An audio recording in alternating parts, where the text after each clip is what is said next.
Hi sir, Kishore గారు. Hello అండి. మీకు ముందుగా happy Sankranti. Thank you. Sankranti ముందుగానే వచ్చేస్తున్నారు మీరు. మీకు కూడా సార్ హ్యాపీ సంక్రాంతి. ఎలా ఉండబోతుంది సార్ ఈ సంక్రాంతి? అంటే మీకే కాదు, టాలీవుడ్కి కూడా ఎలా ఉండబోతుంది ఈ సంక్రాంతి? డెఫినెట్గా సూపర్గా ఉంటుంది సార్.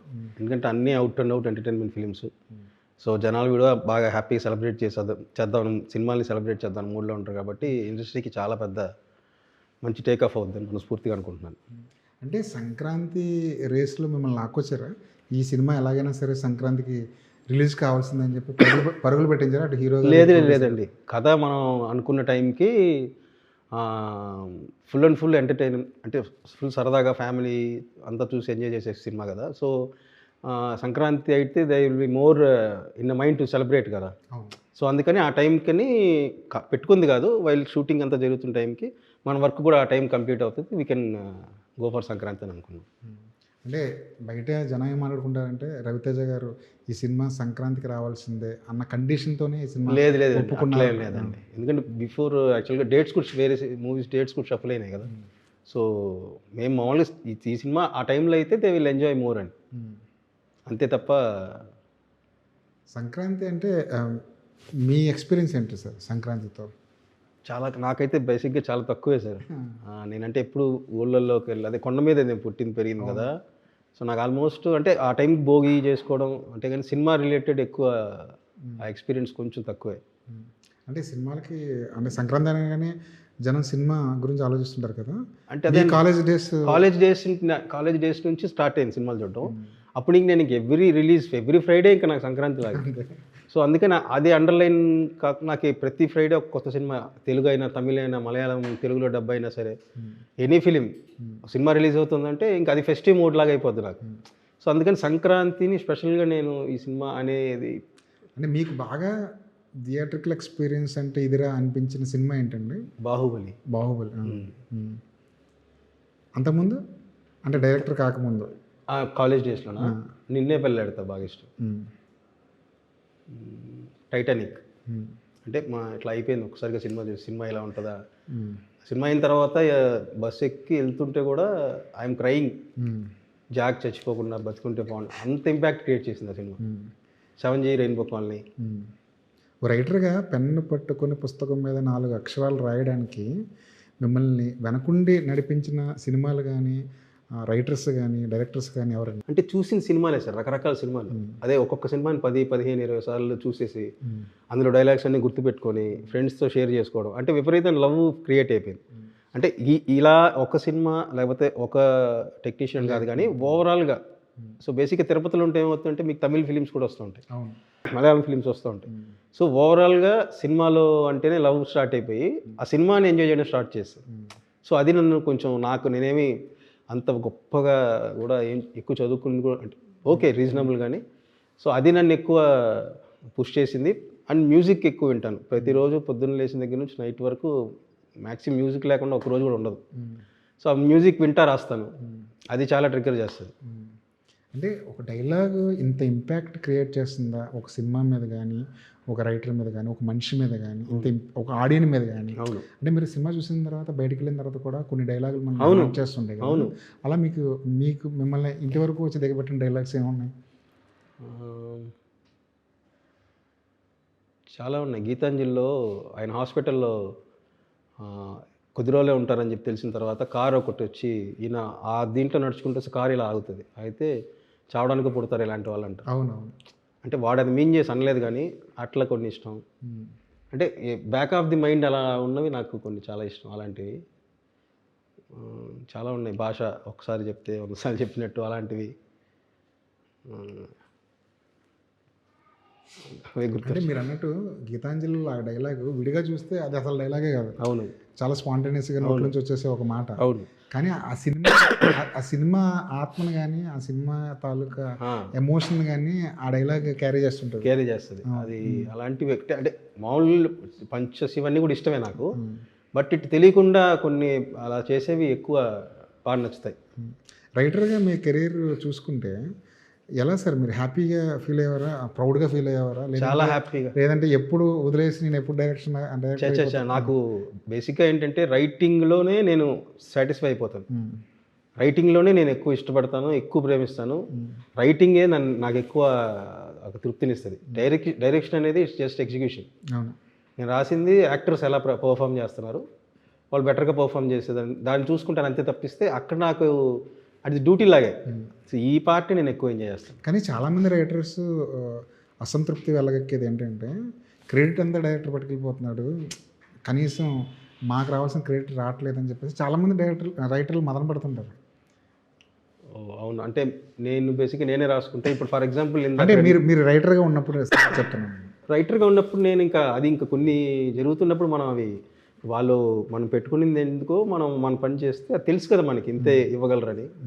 సో ఇంకా అంటే అవతల డైరెక్టర్స్ దీన్ని బట్టి కూడా డెసిషన్స్ బట్టి. ఇప్పుడు నేను ఇందాక చాలా మంచి టైటిల్ పెట్టారని అడిగారు 2-3 చోట్ల. అడిగితే ఇంతకుముందు పెట్టిన టైటిల్ అన్నీ నేనేనండి, ఈ టైటిల్ నేను పెట్టలేదు, పవన్ రంగవల్లి డైరెక్టర్ పెట్టాడని నేను ఓపెన్గా, ఎందుకంటే తన క్రెడిట్ తంది. సో అట్లా నేనైతే నాలాంటి రైటర్ పనిచేస్తే నేనైతే I will give credit to వంశీన్ రైటర్ పనిచేశారు, సతీష్ అని మా అసోసియేట్. సో అట్లా నేను స్క్రీన్ మీద కానీ ఎవరైనా ఇప్పుడు హీరో గారు వచ్చి అబ్బాయి డైలాగ్ అదిరిపోయిందంటే ఇది నేను కాదు సార్ వంశీ చెప్పాడు, ఈ డైలాగ్ భలే ఉందంటే ఇది నాది కాదు సార్ అది పవన్ది, ఇది నాదే సార్ అంటే అంటున్నా. ఏదైనా ఒక చిన్న విషయాన్ని నేను లైక్ చేసినా సరే అది ఎవరిదో వాళ్ళకి నేనైతే ఇచ్చేస్తాను. కానీ కొంతమంది అందరి క్రెడిట్ని వాళ్ళ బ్యాగ్లో వేసుకోవడానికి ట్రై చేస్తుంటారు, అదంతా కాంప్లెక్స్తో వచ్చిందంటారు కదంతా. అది డిపెండ్స్ అండి వాళ్ళకి ఎలాంటి ఇది ఉందో మనకు తెలియదు. అంటే రైటర్గా మీరు అంటే ఎకనామికల్గా మీరు ఓకేనా సార్ ఆ రోజుల్లో మీకు ఇచ్చిన అమౌంట్? ఆ రోజుల్లో నాకు ఫ్యామిలీ సపోర్ట్ ఉండే, మా father TTD employee, so brother కూడా వర్క్ చేస్తున్నాడు తిరుపతిలో. సో ఫ్యామిలీ సపోర్ట్ ఉండే, నాకు ఇక్కడ వచ్చిన డబ్బులతో సరిపోయేది కాదు. పైగా నేనున్న రూమ్ అప్పుడు ఎంత 750 రూపాయలు రెంట్, ఒక పూటకి రైస్ పెట్టుకుంటే 10 రూపాయలు ఉంటే కూరలు వచ్చేవి. సో ఒక 2500 3000 సరిపోయేది నెలకి. సంత స్ట్రగుల్ ఏమి అవ్వలేదు, దాని తగినట్టు లైఫ్ని డిజైన్ చేసుకున్నాను. రైటర్గా మీరు బాగా ప్రౌడ్ మూమెంట్ ఏంటి సార్ రైటర్గా? నేను శైలజలో పెళ్ళైన తర్వాత కూతురుని ఇంకొకళ్ళ ఇంటికి పంపించాలని ఎవడు రాశాడు కానీ ఖచ్చితంగా వాడు కూతురు అయితే పుట్టుండదు అనే డైలాగ్ రాసినప్పుడే సూపర్ కిక్ వచ్చింది. సరే మనకి రాసింది మనకి బాగా. సో సమీర్ రెడ్డి గారు దానికి సినిమాటోగ్రఫీ. సో కరెక్ట్గా ఆ షార్ట్ తీస్తున్నాను సత్యరాజు రామ్ గారు ఉన్నప్పుడు. ఆ షార్ట్ అయిపోగానే ఆ డైలాగ్ అయిపోగానే లేచి టకటకని కెమెరా వదిలేసి వెళ్ళి పక్కకి వెళ్ళి ఇలా ఏడ్చాడు ఆయన. అంటే ఆయన డాటర్ ఉన్నారు. సో ఇమీడియట్గా ఆయనకి కనెక్ట్ అయింది. సో అలాగే చిత్రలహరిలో ఇంటర్వల్ సీక్వెన్స్లో ఆ అమ్మాయి వచ్చి నీకు నాకు సెట్ అవ్వదు, ఇలా అయితే మనం ఇది అవుతాం మొత్తం ఎక్స్ప్లెనేషన్ విడిపోయే ముందు చెప్తారు కదా, బ్రేకప్ అయ్యే ముందు అంతా చెప్పిన తర్వాత నేను వెళ్తానంటది అమ్మాయి. అంటే నువ్వు వెళ్ళిపోయి చాలాసేపు అయింది అంటాడు. సో దానికి అందరికీ నచ్చింది. పూరి గారు మనకి కామన్గా తెలిసిన ఆయనకి తెలిసిన వాళ్ళు నేను తెలిసిన వాళ్ళు ఫోన్ చేసి అమ్మ భలే రాశాడు అసలు ఒక్క మాటలో సూపర్ అని మళ్ళీ నాకు ఫోన్ కూడా చేశారు. ఎట్లా రాసావు అసలు ఆ డైలాగ్ అదిరిపోయింది అది, ఎందుకంటే ఆయన ఎక్స్ట్రాడినరీ రైటర్, ఆయన సింగిల్ లైనర్లే చాలా ఎట్లా కిషోర్ ఒక్క మాటలో భలే నచ్చింది నాకు అమ్మ అంతా అనిపిస్తుంది. రెండు ఇది అది ఇంకా కొన్ని ఉంటాయి కుర్రాళ్ళు చెప్తూ ఉంటారు చిత్రలహరిలో స్విగ్గీలో పెట్టిన ఆర్డర్ కృష్ణారావు ఇంట్లో కూర్చుంటే గంటలో రావడానికి సక్సెస్ టైం పడుతుంది, ఇవన్నీ క్యాజువల్గా వచ్చేసినాయి. ఈ ఫాదర్ డైలాగు నువ్వు వెళ్ళిపోయింది అనేది కొంచెం అది ఎక్కువ ఇదైన తర్వాత వచ్చింది. నేను శైలజలో రామ్ కీర్తి సురేష్ మధ్య ఒక లవ్కి సంబంధించిన ఒక డైలాగ్ ఉంటుంది. ఆ డైలాగ్ని అర్థం చేసుకోవడానికి స్పెషల్ క్లాసులకు వెళ్ళాల్సిన పరిస్థితి. I love you but I'm not in love with you. అది యాక్చువల్లీ నేను నా లైఫ్లో నేను విన్నాను అన్నమాట. మీరు విన్నారు? నాకు అప్పుడు అంటే ఇది యాక్చువల్గా నేను అమ్మాయిని తర్వాత అడిగాను, అంటే వీఆర్ వెరీ గుడ్ ఫ్రెండ్స్ అనమాట. అది అడిగితే అబ్బాయిలకి అది అర్థం కాకపోవచ్చు బట్ అమ్మాయిలు అన్న సెన్స్లో అయితే అది మీనింగ్ ఉంది అంటే సరే అండి మేము సినిమాలో అది ఐ లవ్ యూ అనగానే happy no but I'm not అనేది అబ్బాయిల పాయింట్ ఆఫ్ వ్యూలో కరెక్ట్ రియాక్షనే, బట్ అమ్మాయిల పాయింట్ ఆఫ్ వ్యూలో వాళ్ళు కన్వే చేసింది కరెక్టే. ఏంటి అసలు ఆ అమ్మాయి మీకు కన్వే చేసింది? లవ్ యూ అంటే నేను నీతో టైం స్పెండ్ క్లోజ్గా ఉండడం, మనం మాట్లాడుకోవడం, I have a good happy spending time with love, I'm not in love with you అంటే నువ్వు అనుకున్నట్టుగా నీ లైఫ్లో ఆ లవ్గా ఆ పార్ట్నర్ లాగా రావడం అనేదానికి చిన్న తేడా ఉంటుంది అనేది. అది పెట్టి మళ్ళీ ఇది కన్ఫ్యూజింగ్గా ఉంది ఉంటామా తీసేద్దామని తీసేయడం జరిగింది ఎడిట్లో. తీసేస్తే శ్రీకర్ ప్రసాద్ గారు అసిస్టెంట్ ఒక అమ్మాయి చూసి అదేంటి అది తీస్తారేంటి సార్ அந்த డైలాగ్ நல்லா இருக்குல்ல అంటే இல்லை అది కొంచెం இந்த மாதிரி అని కిషోర్ అంటే నా ఫ్రెండ్ సేమ్ ఫెలో బెంగళూరు రీసెంట్గా నా ఫ్రెండ్తో ఒక అమ్మాయి ఇలా అందంటే మరి ఇంకా నాకు ఒక్కడికే కాదు ఇంకోటి కూడా జరిగిందంటే డెఫినెట్గా కనెక్ట్ అవుతారు అందరూ అని పెట్టాం. నాకు ఆడాలో మీకు జోహార్లో ఆ ఇంటర్వెల్ బ్యాంగ్ అయితే అవును బయటకు వచ్చిన తర్వాత కూడా నేను పదే పదే గుర్తు చేసుకున్నాను, ఎందుకంటే అమ్మాయిల సెన్సిబిలిటీస్ భలే పట్టుకున్నారు మీరు అనిపించింది నాకు. ఎందుకంటే వాళ్ళకి ఆస్తులు ఎంత పోయినా పర్లేదు కానీ వాళ్ళకి ఆ డబ్బాలు మాత్రం అవును తిరిగి ఇచ్చారు. ఎందుకంటే నేను ఈ కథ వెంకటేష్ గారికి చెప్పినప్పుడు ఈ సీన్ చెప్పాను అనమాట. ఎందుకంటే ఏది పోయినా ఆ డబ్బా మాత్రం వాళ్ళకి అసలు అది ఏదో ఉంటుంది. ఇంటర్వెల్ బాగా నవ్వారు సురేష్ బాబు గారు.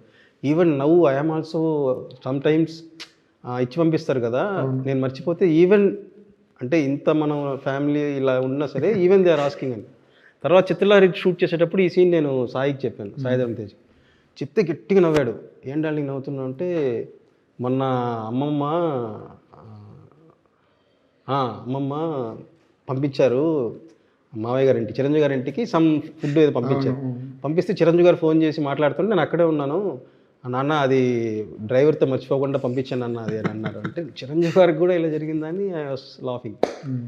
అది వెంకటేష్ గారు చేయాల్సింది సార్. అవునవునండి, వెంకటేష్ గారు కథ చెప్పారు, ఈ సినిమా చెప్పారు మొత్తం. అదెందుకు ప్రాజెక్ట్ వర్కౌట్ అంటే ఆ టైంలో యాక్చువల్గా ఆయన గురు సినిమా చేస్తున్నారు. సో ఆ టైంలో యాక్టర్గా ఆయన కనిపించింది ఏంటంటే, సినిమాగా ఐఎమ్ వెరీ హ్యాపీ. అంటే మళ్ళీ నేను కామెడీ చేస్తూ ఉన్నాను కదా వరుసగా. As an actor I need some change over, కొంచెం రిఫ్రెషింగ్గా ఉండేలాగా ఉంటే బెటర్, ప్రస్తుతానికి కొంచెం దీన్ని గ్యాప్ ఇద్దాం కిషోర్ అని. ఆయన యాక్టర్గా ఇప్పుడు మళ్ళీ నేను చేసిందే అనే కొత్తగా ఏదైనా ట్రై చేద్దాం అనే దీంట్లో ఉన్నప్పుడు సరే అలా ఉంచుదాం అనుకున్నా. మళ్ళీ ఇట్లా మెటీరియలైజ్ అయింది. ఆడాళ్ళు మీకు జోహార్లు సినిమా రెస్పాన్స్ కానీ వచ్చిన కమర్షియల్ వైబ్ కానీ మీరు సాటిస్ఫై అండి దాంతో? అంటే అప్పుడు కరెక్ట్గా చాలా రీజన్స్ ఉన్నాయండి. లాక్డౌన్ తర్వాత అప్పుడప్పుడే వస్తున్నారు. నేను second half actual last 20 minutes కొంచెం నేను అనుకున్నట్టు ఆ లాక్డౌన్ వల్ల మిగతా షెడ్యూలింగ్ వల్ల ఏంటంటే నేను అనుకున్న ఎపిసోడ్స్ తీయలేకపోయాను. నేను ఒక చిన్న ఎంటర్టైనింగ్ ఎపిసోడ్తో టేక్ ఆఫ్ ఒక 10 నిమిషాలు బ్లాక్ అనుకున్నాను. మేబీ మన అదే అసలు సతీలీలావతి, ఇంకో సతీలీలావతి కమల్ గారి సినిమాల్లో ఉంటాయి క్లైమాక్స్, చిన్న చేజు, కోవై సర్లా వీళ్ళందరూ ఉంటారనమాట. సో ఇలా 15 minutes ఎపిసోడ్ ట్రై చేయాలి, బట్ ప్రాక్టికల్ రీజన్స్ వల్ల నేను అది చేయలేక కొంచెం ఎమోషనల్ వైపు వెళ్ళాను. మేబీ అది చేసి ఉంటే ఇంకొంచెం బెటర్గా ఉండేదేమో నాకు ఫీలింగ్ అంతే. మీకు కమల్ హాసన్ గారి సతీలీలావతి, బెంచ్లో సినిమాలు వచ్చాయి నా ఫేవరెట్ ఫిలిమ్స్. పంచతంత్రం, చిన్న వీడు, డార్లింగ్ డార్లింగ్ డార్లింగ్ అని భాగ్యరాజ్ గారి సినిమా ఒకటి. భాగ్యరాజ్ గారి ఇంపాక్ట్ ఏమైనా ఉందా సార్ మీ మీద? చాలా ఉందండి. మెయిన్ భాగ్యరాజ్ గారి రైటింగ్లోనే మీరు చూసారంటే ఆ క్యారెక్టర్ తప్పు చేసినా సరే మనం అతనికి ఫేవర్గా ఉంటాం. అది మంచోడు, తెలియకుండేది జరిగిపోయింది. మీకు ఇదే చిన్న వీడు చూస్తే మీకు తనకు తప్పు చేస్తున్నాడు అయినా కూడా ఏంటంటే పాప ఇన్నోసెంట్ రా వీడే, తెలియకుండా చేస్తున్నాడు. ఆయన సినిమాలన్నింటిలో రైటింగ్ కానీ క్యారెక్టరేషన్స్ కానీ అసలు వేరే నెక్స్ట్ లెవెల్లో ఉంటాయండి. పంచతంత్రం అంటే నాకు వన్ ఆఫ్ ది ఫేవరెట్. అసలు ప్రతి డైలాగ్కి ఒక పంచ్ ఉంటుంది. ఒక ఆ కామెడీని మనం అర్థం చేసుకోవడానికి కొంచెం టైం పడుతుంది, కానీ అర్థం చేసుకున్న తర్వాత ఇంకా బాగా ఎంజాయ్ చేస్తాం. అవును, ఆ జీప్లో ఒక సీన్ ఉంటుంది. అవును, బండికి ముందు అర్థం, దానికి ముందు లెమన్, దాని ముందు ఇంకో బండి. అవును, వెనక్కి చూడండి, అవును, కార్డు వెనక్కి. అవును, సూపర్ ఫన్ అది. ఈ సినిమా చూస్తుంటే భర్త మహాశైలకు విజ్ఞప్తి ట్రైలర్ అది చూస్తుంటే, ప్రోమోస్ అవన్నీ చూస్తుంటే మనకి కొన్ని పాత సినిమాలు అంటే పెళ్ళం ఊరు వెళ్తే, ఇంట్లో వెళ్ళాలి అంటే ఇంట్లో పిల్లలు, లేదంటే క్షేమంగా వెళ్ళి లాభంగా రండి, ఇలాంటి సినిమాలు ఈ ప్యాటర్న్ గుర్తొస్తుంది కదా. ఆ సినిమాల ప్రభావం మీ మీద కానీ ఇప్పుడు ఈ సినిమా మీద కానీ ఏమైనా ఉందా? అంటే ఒక మనిషి లైఫ్లో ఇద్దరు అమ్మాయిలు ఉన్న సినిమాలు చాలా వరకు, అల్లరిమొగుడు, మీరన్న సినిమాలు అల్లరిమొగుడు అన్నీ ఉంటాయి కదండి. దీంట్లో నేను తీసుకున్న వేరియేషన్ ఏంటంటే, అది మొత్తం దొరుకుతాడా దొరకడా ఫైనల్గా తెలుస్తుంది. తెలిసినప్పుడు ఏం సమాధానం చెప్పి వీడేం చెప్తాడు అంటే, ఐ మీన్ ఏ డెసిషన్ తీసుకుంటాడు ఇటా అటా అనే దాని మీద ఉంటుంది. నేను అలా కాకుండా ఇప్పుడున్న దీనికి తగినట్టు రియల్గా నేను ఇప్పుడు నా రిలేటెడ్ నాకు అలాంటి మిస్టేక్ జరిగింది అనుకోండి, ఇప్పుడు నాకంటే కూడా ఎక్కువ రెస్పాన్సిబుల్ పాపం వాళ్ళిద్దరు కదా. ఇప్పుడు వైఫ్కి ఎలా ఉంటుంది, నేను ఉండగా నీకు ఎందుకు అవసరం వచ్చింది ఇంకో అమ్మాయి అనేది ఉంటుంది కదా. సో ఇంకో అమ్మాయికి ఎందుకు, నీకు ఉన్నారు కదా, సో వై అనేది ఉంటుంది కదా. సో అలా అంటే నిజంగా వాళ్ళు క్వశ్చన్ రైస్ చేస్తే, ఒక కొత్త కోణంలో క్వశ్చన్ రైస్ చేస్తే చాలా ప్రాక్టికల్గానే అడుగుతారు. సో హీరో ఏం చెప్తాడనే యాంగిల్ నేను లాస్ట్ 15 minutes మీరు అన్నట్టు సతీలీలావతిలో ఒక వేరియేషన్ ఉంటుంది కదా. అంటే ఈ టైప్ ఆఫ్ కామెడీ ఉంది, అది ఉంది, కానీ సతీలీలావతిలో ఒక వేరియేషన్ ఉంటుంది. కమల్ హాసన్ క్యారెక్టర్ రావడం, హీరా క్యారెక్టర్ రావడం, ఆ పాత బాయ్ ఫ్రెండ్ని తీసుకురావడం. దీన్ని సతీలీలావతి ఆ భాగ్యరాజ ప్యాటర్న్లో కన్క్లూజన్ ఇచ్చారు దీనికి. వర్తమానశైలికి విజ్ఞప్తి అనే దానికన్నా ముందు అనార్కలి అనే ఒక టైటిల్ బయటకు వచ్చింది. అది బయటకు వచ్చిందండి. అని మీరు యాక్చువల్గా అనుకున్నారా అనార్కలి ఇలాంటి టైటిల్ ఏమైనా పెడదామని? అంటే అనార్కలి అనేది ఏంటంటే బేసిక్గా నేను రైటింగ్ స్టేజ్లో ఇందులో ఒక అనార్కలి అని ఒక నేమ్, ఒక ప్రోడక్ట్ నేమ్ అది. సో అది కథను డ్రైవ్ చేస్తుంది. సో కాకపోతే ఇదే ఫిక్స్ అని అనుకోలే, జస్ట్ ఇది అయితే ఎలా ఉంటుందో అనుకునే లోపు అది బయటకు వచ్చింది అంతే. పోన్లేండి, దానికన్నా ఇది 100% బెటర్ టైటిల్ పెట్టారు. అవును.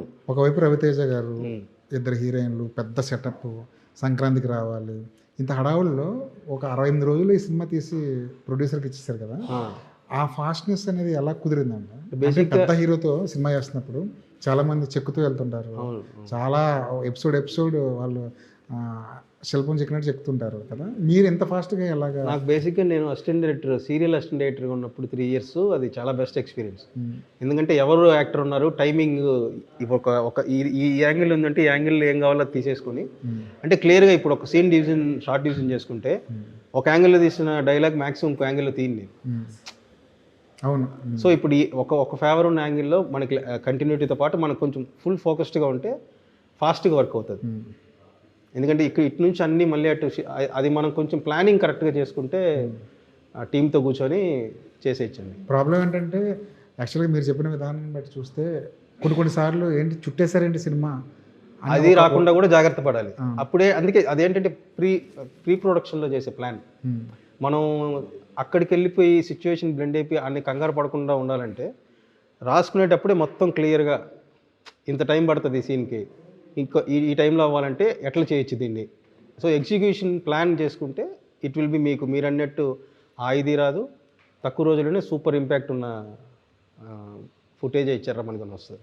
రవితేజ గారు లాంటి హీరోలతో ఉన్న అడ్వాంటేజ్ కాకపోతే రైటర్గా, డైరెక్టర్గా కొన్ని క్వశ్చన్స్ మమ్మల్ని వెంటాడి ఉండొచ్చు.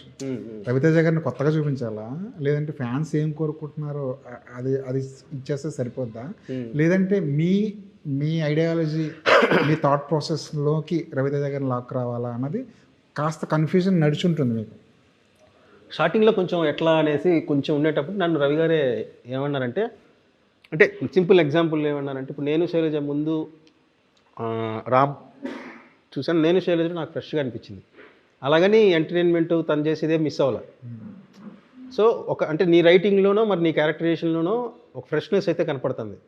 సో చిత్రలహరి తీసుకున్నా అంతే, అప్పుడు దాకా సాయి ఇది కొత్తగా కనిపించాను నాకు. నువ్వు ఇది పెట్టుకోవద్దు, నీ బ్రెయిన్లో నువ్వు ఈ లోడ్ పెట్టుకోవద్దు, నీ క్యారెక్టర్ ఎలా కావాలో నువ్వు రాసుకో, నువ్వు నా కోసం అని ఇలా చేద్దాం అలా చేద్దాం అని ఏం చేయొద్దు అంటే నాకు ఆటోమేటిక్గా ఆయన ఇచ్చిన ఫ్రీడమ్ ఒకటి, ఇంకా ఆయనతో ట్రావెల్ చాలా సంవత్సరాల నుంచి ట్రావెల్ ఉంది. సో దానివల్ల ఏంటంటే ఆయన ఎనర్జీ అంటే ఏంటంటే comedy enhance, super actor, so చాలా షార్ప్గా ఉంటుంది. సో దానివల్ల నాకు ఇదే రాలేదు, కన్ఫ్యూజన్ అయితే ఆయన క్లారిటీ ఇచ్చారు. నేను కూడా ఇంక స్ట్రిక్ట్గా రామ్ సత్యనారాయణ క్యారెక్టర్ని ఫాలో అవుతూ వెళ్ళిపోయాను. ఎప్పటి నుంచి రవితేజ గారితో ర్యాప్ మీకు? నేను 2012 అండి సెకండ్ హ్యాండ్ అని ఒక చిన్న సినిమా చేశాను. అవును, శ్రీ విష్ణు ఫస్ట్ ఆ టైంలో చేశాను. అది రవితేజ గారు ట్రైలర్ చూసి ఫోన్ చేశారు, చాలా బాగుంది అంటే, మిక్సింగ్లో ఏమైనా చూడొచ్చా సినిమాని, ఎప్పుడు రిలీజ్ అవుతుందో తెలియదు, అది కొంచెం లేట్ అయ్యాము. మిక్సింగ్ థియేటర్ చూసి విపరీతంగా అలా ఇచ్చేసారండి, భలే ఉంది నీ రైటింగ్, అందులో కూడా డైలాగ్స్ బాగుంటాయి సెకండ్ హ్యాండ్లో. సో అప్పుడు పవర్కి రాస్తావా అని ఒకసారి అడిగితే పవర్కి రాశాను. ఇంకా అక్కడి నుంచి ట్రావెల్ ఉంది. ఎలా ఉండేది సార్ రైటర్గా ఆయన ఇచ్చిన ఇంపార్టెన్స్ అప్పట్లో పవర్కి అంటే? అసలు యాక్చువల్గా నాలాంటి వాడికి సెకండ్ హ్యాండ్ సినిమా చేసిన వాడికి ఫోన్ చేసి నీ ట్రైలర్ బాగుంది, నీ సినిమా నేను చూడొచ్చు అని అడగాల్సిన అవసరమే లేదు. సో ఆయన ఏంటంటే ఒక్కడి దగ్గర ఒక విషయం టాలెంట్ ఉంది సూపర్ అంటే ఇమీడియట్గా ఆయనకు అనిపించింది కన్వే చేయాలని బెస్ట్ క్వాలిటీ. అక్కడ మనం హీరో మనం ఎందుకు అదే ఉండదు. ఈ సినిమాకి రవితేజ గారు ₹1 కూడా పారితోషికం తీసుకోకుండా పనిచేస్తారంట. అది యాక్చువల్గా వాళ్ళిద్దరి మధ్య, ఎందుకంటే ఆల్రెడీ వాళ్ళిద్దరు వర్క్ చేస్తున్నారు కాబట్టి వరల్డ్ టైమ్స్. యాక్చువల్లీ నేను డైరెక్ట్ సుధాకర్ గారు కూడా ఎప్పుడు దాని గురించి ఇంతని కానీ ఎప్పుడని ఏం లేదు, ఆయన ఎప్పుడైనా పంపిస్తే ఐ విల్ టేక్, అంతేగాని మా మధ్య కూడా అలాంటిది ఏం లేదు. ఎందుకంటే ఆయన ప్రొడ్యూసర్గా we like him very much. Mass Maharaj అనే ట్యాగ్ ఉండకూడదు అని ఆయనే చెప్పారు. వద్దన్నారు. ఈ సినిమా కొంచెం ఫ్యామిలీ ఫన్ టోన్లో కొత్తగా ఉంది, క్యారెక్టరైజేషన్ ఎంజాయ్ చేస్తున్నా కదా, మళ్ళీ అది వద్దు, మళ్ళీ అది పెట్టి సినిమా బర్త్డేను ఆ పక్కన మాస్ మహారాజ్ అని పెడితే మళ్ళీ మాస్ కోసం మళ్ళీ రాయాలి, ఏమైనా ఉంటుందని ఎక్స్పెక్ట్ చేస్తారు. సో ఇది వద్దు, నాకు హ్యాపీగా ఉంది ఇది లేకుండా, ఈ సినిమాకి just will go with Ravi Teja అని. మీ దగ్గర ఉన్న బెస్ట్ క్వాలిటీ ఏంటంటే మేము మీ కెరీర్ అంతా చూస్తున్నప్పుడు మీరు ఎక్కడ కూడా ఇంపాక్ట్కి గురవ్వలే. అంటే మీరు వచ్చినప్పుడు ఎలా ఉన్నారో, ఏ సెన్సిబిలిటీస్తో ఉన్నారో ఇప్పటికీ అవే సెన్సిబిలిటీస్ మెయింటైన్ చేస్తున్నారు. ఈ మధ్యలో సినిమా చాలా మారిపోయింది. నేను శైలజకిని భక్తమాశైలకు విజ్ఞప్తి మధ్యలో సినిమా చాలా మారిపోయింది. వరల్డ్ బిల్డింగ్ అంటున్నారు, ఏదేదో ప్రపంచాన్ని, కొత్త ప్రపంచాన్ని సృష్టించడానికి ట్రై చేస్తున్నారు. ఒక సినిమా చేసిన డైరెక్టర్ కూడా హిట్ కొడితే నెక్స్ట్ ఒక మాస్ సినిమా కానీ, పెద్ద హీరోతో కానీ, ఒక యాక్షన్ బ్లాక్స్ ఉన్న సినిమాలు తీయడానికి ఇష్టపడుతున్నారు కదా. మీరు స్టిక్ ఆన్ అయిపోయి ఉండడానికి కారణం ఏంటి? నేను యాక్చువల్గా మైథాలజీ ఒకటి రాశానండి 4 years అయితే, ఇందాక కూడా 4 years బ్యాక్ సుబ్రహ్మణ్య స్వామి మీద రాశాను మైథాలజీ. అది నాకు 2 years పట్టింది రాయడానికి. నేను కూడా ఈ చేంజ్ అవుట్ ట్రై చేద్దాం ఎప్పుడు అనుకునింది. అంటే ఇప్పుడు దాన్ని ఏమంటారు, స్పిరిచువల్ అనేది ఫుల్ హైలో ఉన్నాయి కదా. నేను స్టార్ట్ చేసిన టైంకి నాకు కొంచెం, నేను ఎక్కువ ఇంటూ డివోషన్ అనమాట, మాల్లో ఉంటాను. సో నాకు సరే మనం ఎందుకు చేయకూడదు అని స్టార్ట్ చేసి అంత చేసిన తర్వాత, అది నేను ప్రీవియస్ ఫిలిమ్స్ ఆ జానర్స్ చేయలేదు కదా, సో అది టేక్ ఆఫ్ అవ్వడానికి టైం పట్టింది. సో అది ట్రై చేశాను. కానీ ఇప్పుడు బాగా ఆ ఫేజ్లోకి వెళ్తుంది ఇండస్ట్రీ. పెద్ద పెద్ద డైరెక్టర్లు, హీరోలు మీరు అన్నట్టు ఆ మైథాలజీ సబ్జెక్ట్ పట్టుకుని బట్ ఎంజాయ్మెంట్ దీంట్లో కూడా ఉంటుందండి. ఏ కథ కాకదే. ఇప్పుడు నాకు సుబ్రహ్మణ్య స్వామి సినిమా 3 ఏళ్ళు టైం తీసుకుని, 2 ఏళ్ళు రాసాను, 3 ఏళ్ళు టైం తీసుకొని తీస్తే ఎంత తృప్తిస్తుందో, భర్తమాశైలకు విజ్ఞప్తి 68 రోజులు 68 daysలో చేసినా కూడా నాకు అంతే తృప్తినిస్తుంది. సో నాకు నా హ్యాపీనెస్లో అయితే చేంజ్ ఉండదు. కానీ ఆ కథ ఎవరికైనా చెప్పారా? అంటే అప్రోచ్ అయ్యాను, ఇంకా అదేమి, అంటే కిషోర్ తిరుమలని అంత పెద్ద కథని నమ్మడానికి కొంచెం టైం పడుతుందేమో ఇండస్ట్రీ. అది కూడా ఉండొచ్చు ప్రాక్టికలీ. ఎందుకంటే మన నుంచి ఎక్కువ రైటింగ్, ఎంటర్టైన్మెంట్, మంచి సాంగ్స్ ఇట్లా ఉంది కదా. ఒక చూడాలి అది ఎప్పుడైనా బ్రేక్ అవుతుందా లేదా మళ్ళీ ఇంకో ఎంటర్టైనర్తో వస్తామా. ఇప్పుడు ఈ సినిమాలో బీమ్స్తో ఒక మంచి ఫోక్ తీసుకున్నారు, చాలా బాగా వైరల్ అవుతుంది అది. బీమ్స్ దగ్గర చాలా ఫోక్స్ ఉన్నాయి తన దగ్గర. ఇది ఎప్పుడో చేసిన పాట ఇది. అవును. ఈ పాటని పర్టికులర్గా తీసుకోవడానికి రీజన్ ఏంటి? యాక్చువల్గా ఎప్పుడో చేసిన ఫుల్ సాంగ్ ఫోక్ అది.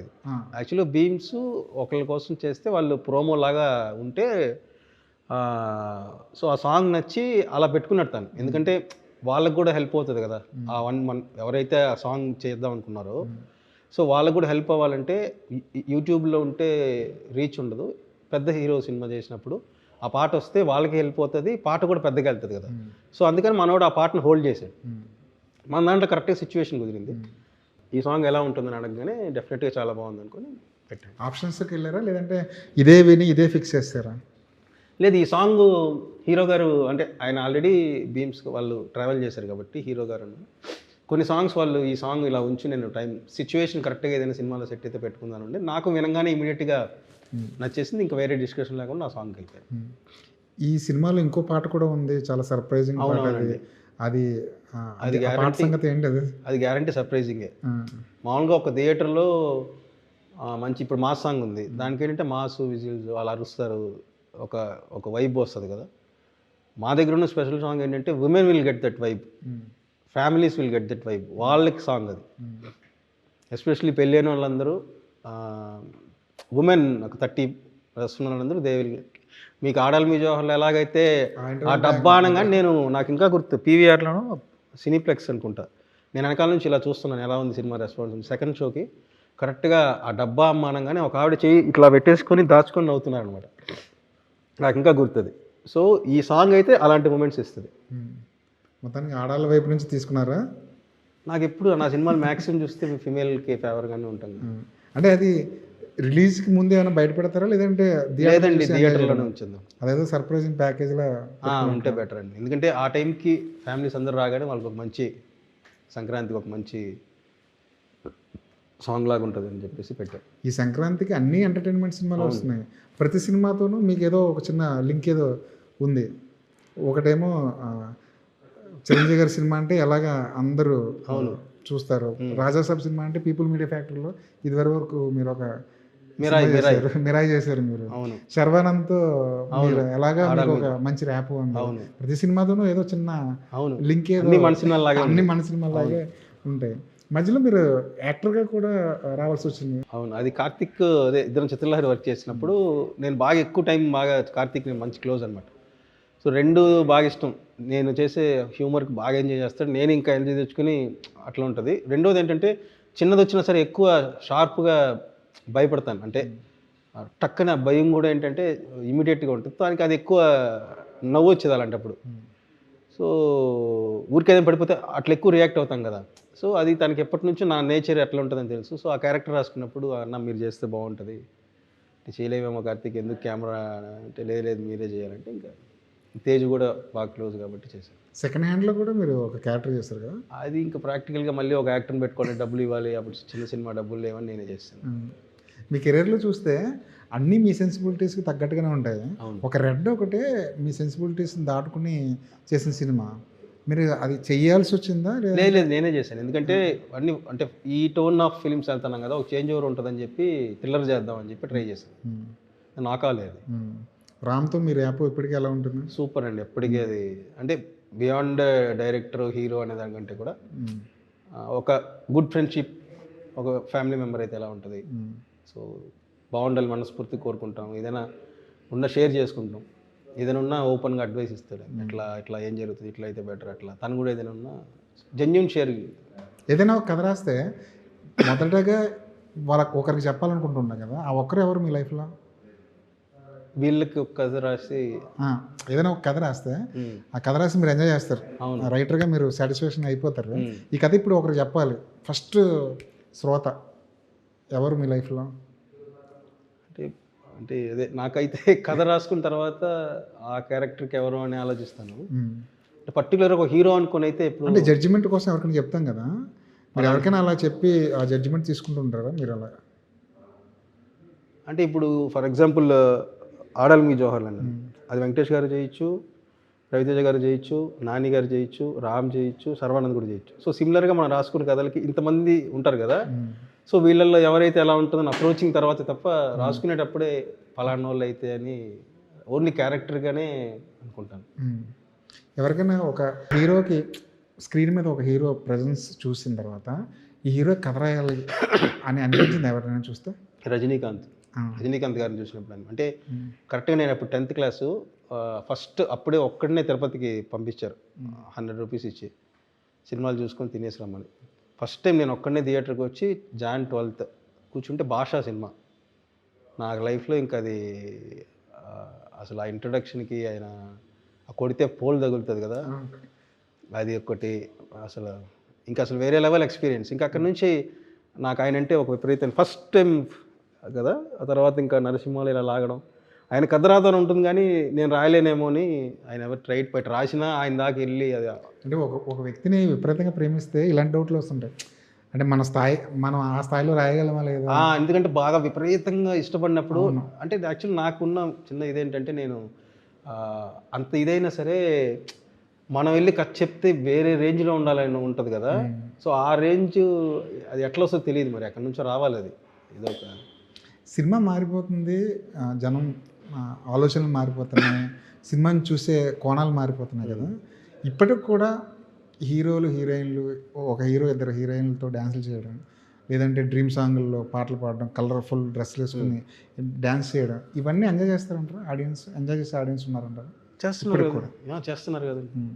ఏదైనా బాగుండి వాళ్ళు కనెక్ట్ అయ్యి ఎంజాయ్ చేశారంటే ఇవేమీ అసలు వాళ్ళకి ఏదైనా చెప్పు, వాళ్ళు ఏదైనా సరే కరెక్ట్గా చెప్పి వాళ్ళకి దాని ముందు ప్రిపరేషన్ ఎలా ఉంది, ఆ సాంగ్ వచ్చే ముందు వాడు మైండ్ ప్రిపరేషన్, వాళ్ళు చూసే వాళ్ళ మైండ్ ప్రిపరేషన్ ఎలా ఉంది, అవన్నీ కరెక్ట్గా ఉంటే ఎంజాయ్ చేస్తారు. ఇది సినిమానే ఎంటర్టైనింగ్ టోన్లోనే వెళ్తుంది కాబట్టి చిన్న చిన్న లిబర్టీస్ తీసుకోవచ్చు. ఎందుకంటే సాంగ్ ముందు తర్వాత అంతా కామెడీ ఫ్యామిలీ ఇట్లా వెళ్తుంది కదా. ఇలాంటిది కొన్ని వచ్చినప్పుడు ఏంటంటే అందరూ పాజిటివ్గా తీసుకొని ఎంజాయ్ చేసేలాగా ఉంటుంది తప్ప అది ఇంతకుముందు మనం వచ్చిందా రాదా అనే డౌట్ కంటే కూడా ఎంజాయ్ చేద్దాం రా ఈ మూమెంట్ అనేదానికి వెళ్ళిపోతుంది. ఇక్కడ పాటకు స్పేస్ ఇవ్వాలి, ఆ స్పేస్కి కొంచెం లీడ్ ఇవ్వాలి అని రైటర్గా అనుకున్నప్పుడు మీకు కొంచెం ఇబ్బందిగా అనిపిస్తుంది? అట్లే నేను ఎప్పుడు నా పాటలు చూస్తే మీకు పాట కోసం ఏది పెట్టుండదు. నేను మీ ఫస్ట్ నుంచి చూసి కూడా అన్నీ కూడా సిచ్యువేషన్ నుంచే వస్తాయి. రాసేటప్పుడే నేను కథ ఎంత టైం తీసుకొని రాస్తానో పాటలకి ఇంచుమించు అందులో సగం టైం ఇన్వెస్ట్ చేస్తాను. మీరు క్రేజీ ఫీలింగ్ అనే సాంగ్ చూస్తే ఆల్మోస్ట్ దాని గురించి ఒక 15 days నేను కాన్సెప్ట్ కోసం ఏం పెడదాం, అసలు ఏ వర్డ్ పెడదాం. అప్పుడు వెళ్ళినప్పుడు రణ్వీర్ సింగ్ యాడ్ ఏదో యాడ్లో ఫీలింగ్ క్రేజీ అని వస్తుంది, Farhan Akhtar add, crazy feeling అని మారిస్తే బాగుండు కదా. అప్పుడు అంటే దాని గురించి ఒక కాన్సెప్ట్ అంతా రాయడం జరిగింది.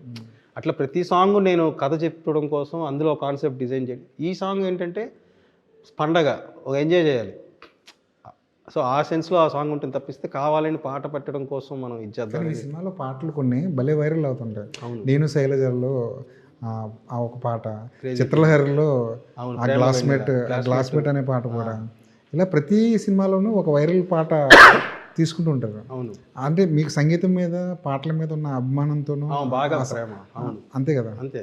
ఎవరి సాంగ్స్ బాగా ఎక్కువ ఇష్టపడుతుంటారు? నేను అందరి ఇదే అది ఇళయరాజా గారిది, ఏఆర్ రెహమాన్ గారిది, కీరవాణి గారిది, చక్రవర్తి, అన్ని మ్యూజిక్లో ఇంకా నాకు తెలుగు, తమిళ్, హిందీ, ఇంగ్లీష్ ఏముండదు. ఈ మధ్య బాగా హాంట్ చేసిన సాంగ్ ఏంటి? ఈ మధ్య బాగా హాంట్ చేసిన సాంగ్ రిపీట్ మోడ్లో ఏమంటున్నారు మీరు? నాది కొంచెం వెరైటీ, అంటే మనం ఎక్కువ అంటే ఒక్కొక్క టైంలో ఒక్కొక్క లాంగ్వేజ్కి వెళ్ళిపోతూ ఉంటాం. ప్లేలిస్ట్ అంతా రీసెంట్ టైమ్స్లో బాగా ఎక్కువ విన్న సాంగ్